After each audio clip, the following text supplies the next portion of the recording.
Our next guest is the author of The Crack Between the Worlds, a dancer's memoir, of which it looks like there are a couple of copies available. Her stories and essays have appeared in such publications as The Sun, Nimrod, Rosebud, and Writer's Chronicle. She's currently at work on a novel, I Never Knew You Had a Girl, from which her reading tonight, The Hate That Chills, is excerpted. Please welcome back a Tuesday Funk veteran, Maggie Kast.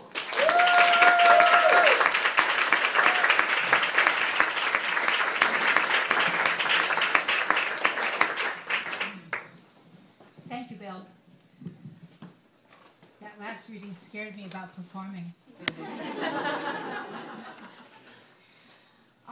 This novel takes place in 1930, and at the time when it begins, the 9 young men known as the Scottsboro Boys have been arrested and convicted of rape and sentenced to death in Scottsboro, Alabama. Henriette, who is my protagonist, she's 18 years old, she decides to go to Scottsboro in search of her friend Nadine, a journalist who's gone down there to investigate and has disappeared. Henriette gathered all the money she had in cash and tucked cotton clothes for hot weather into a small satchel along with cheese and mustard sandwiches. She shuddered at the thought of entering the legally segregated South. Rumor had it that the 9 Scottsboro boys, imprisoned in the county jail, had been faced by a mob intent on lynching, armed with battering pole, rope, and guns. Only a brave sheriff had saved them, walking out the jail door and through that crowd, swearing to kill the man who might try to stop him. The sheriff had called the governor, and the governor sent in the National Guard.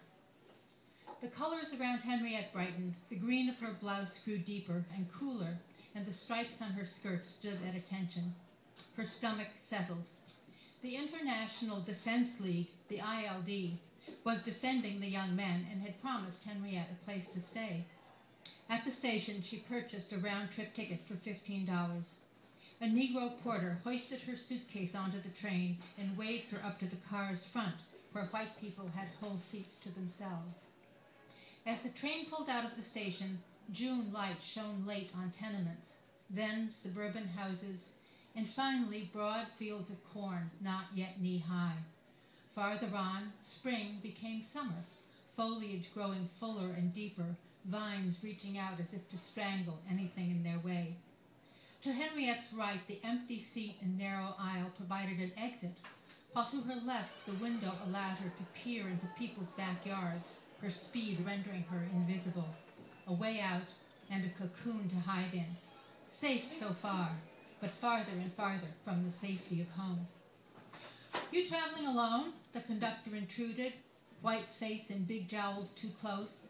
He took her ticket. "How far?" When she said Scottsboro, the conductor drew back. "You don't look like one of them agitators," he said. Was that what she was? No, she was going to find Nadine. She pictured her friend asking questions of people on the street and jotting down notes. Then she tried to conjure peaceful demonstrations, women in long dresses and big hats carrying signs and singing, while men in white linen suits shook hands and agreed to disagree. But the National Guard was still there, not to deal with signs and singing. They were needed to save the young men from lynching, the night rider's ritual of boiling tar, burning, piercing, and hanging Negroes, the inhuman custom that had claimed over 100 lives in the last 10 years, 4,000 since the Civil War. Fear invaded Henriette's cocoon and dried her mouth. "I'm going to visit a friend," she said to the conductor. Once she found Nadine, they both joined demonstrations in support of a fair trial for the 9 young Negro men, all under 21, discovered in a railroad car with 2 white women and sentenced to death. No way out. "Well, you and your friend better be careful," said the conductor. "Lots of people going there, lots getting into trouble." Henriette nodded. The train jerked over a trestle bridge and she peered through the window into dark water below. Could Nadine be in jail? The Sedition Act had been repealed 11 years earlier, and no one could be imprisoned for speaking her mind. Henriette's stomach rose up as though she were falling off the trestle into the dark, suffocating void. Light faded, and soon she grew drowsy. Memories of a protester she'd met as a child surfaced in a waking dream, and she wrapped herself in their security. W.E.B. Du Bois had come to speak at her parents' Unitarian church, and they had invited the visitor to a reception in their Oak Park home. Henriette had been 7 and thrilled to meet the soft-spoken hero of black folk. She and her brother stood on display at the foot of the stairs while Mother presented them to Dr. Du Bois.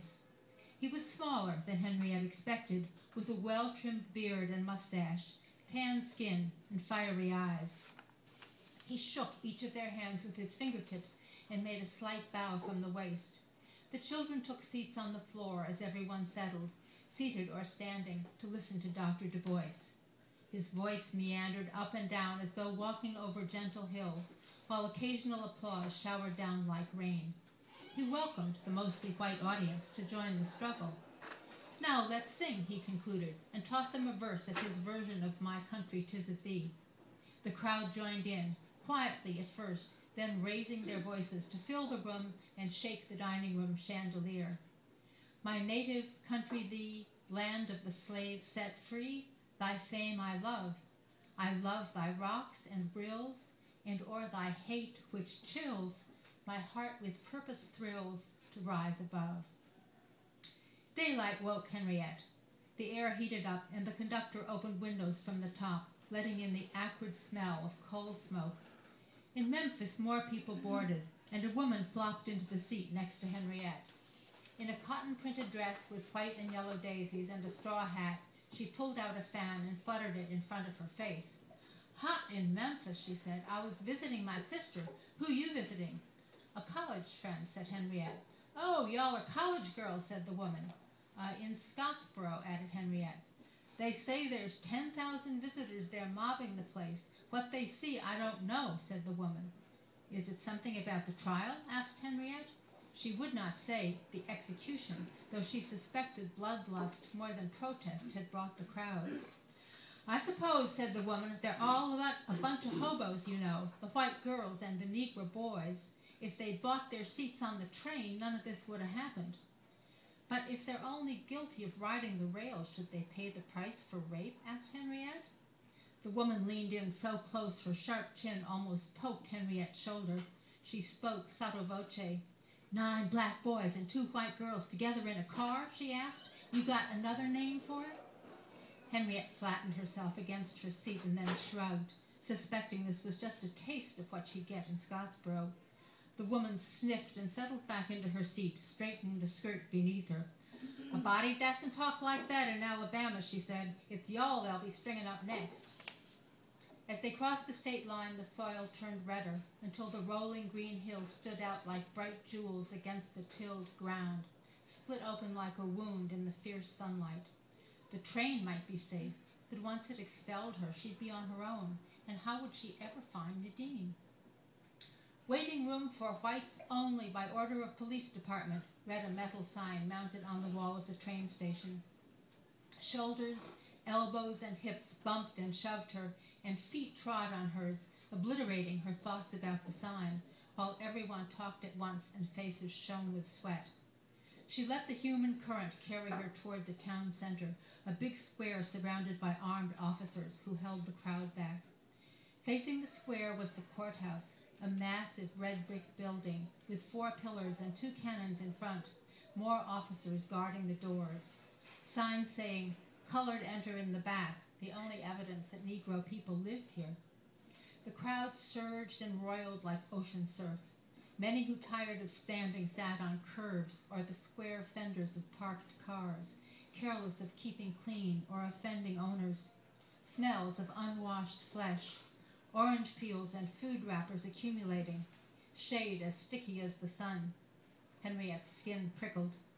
The National Guardsmen, attentive and neat in pressed khaki, stood alert but eerily calm, as though their heavy-looking guns and fixed bayonets could erupt into action without causing a wrinkle or a sweat.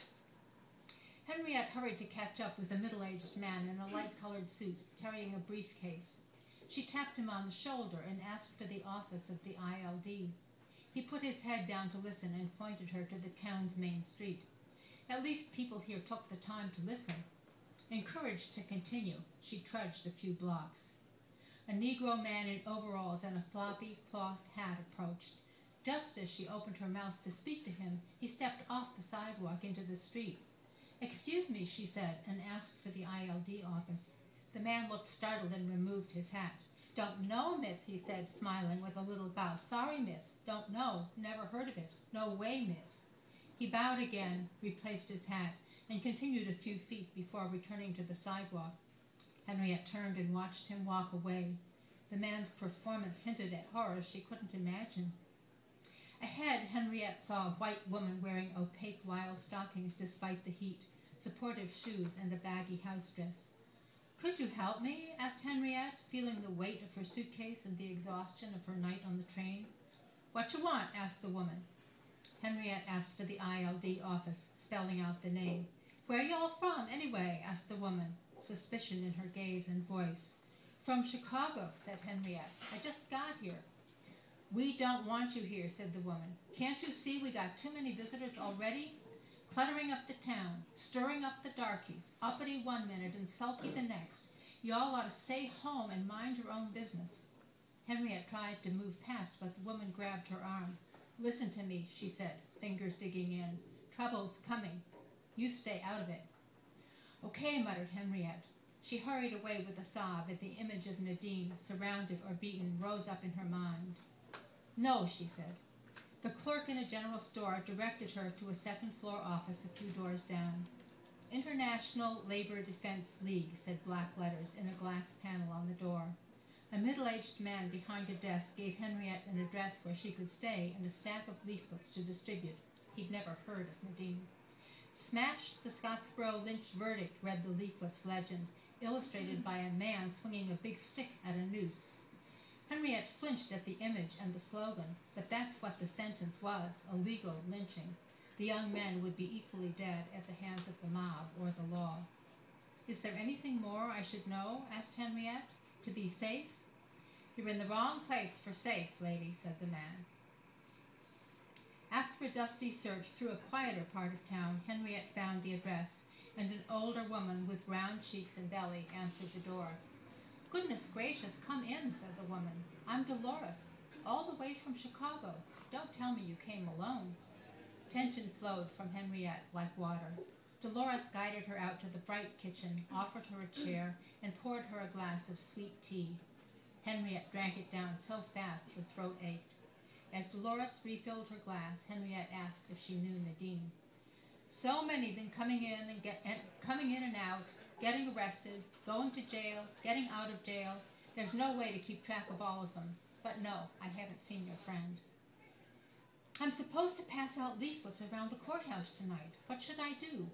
Dolores' voice sharpened and dropped a register. "Don't talk to Negroes. Don't raise questions about the defense.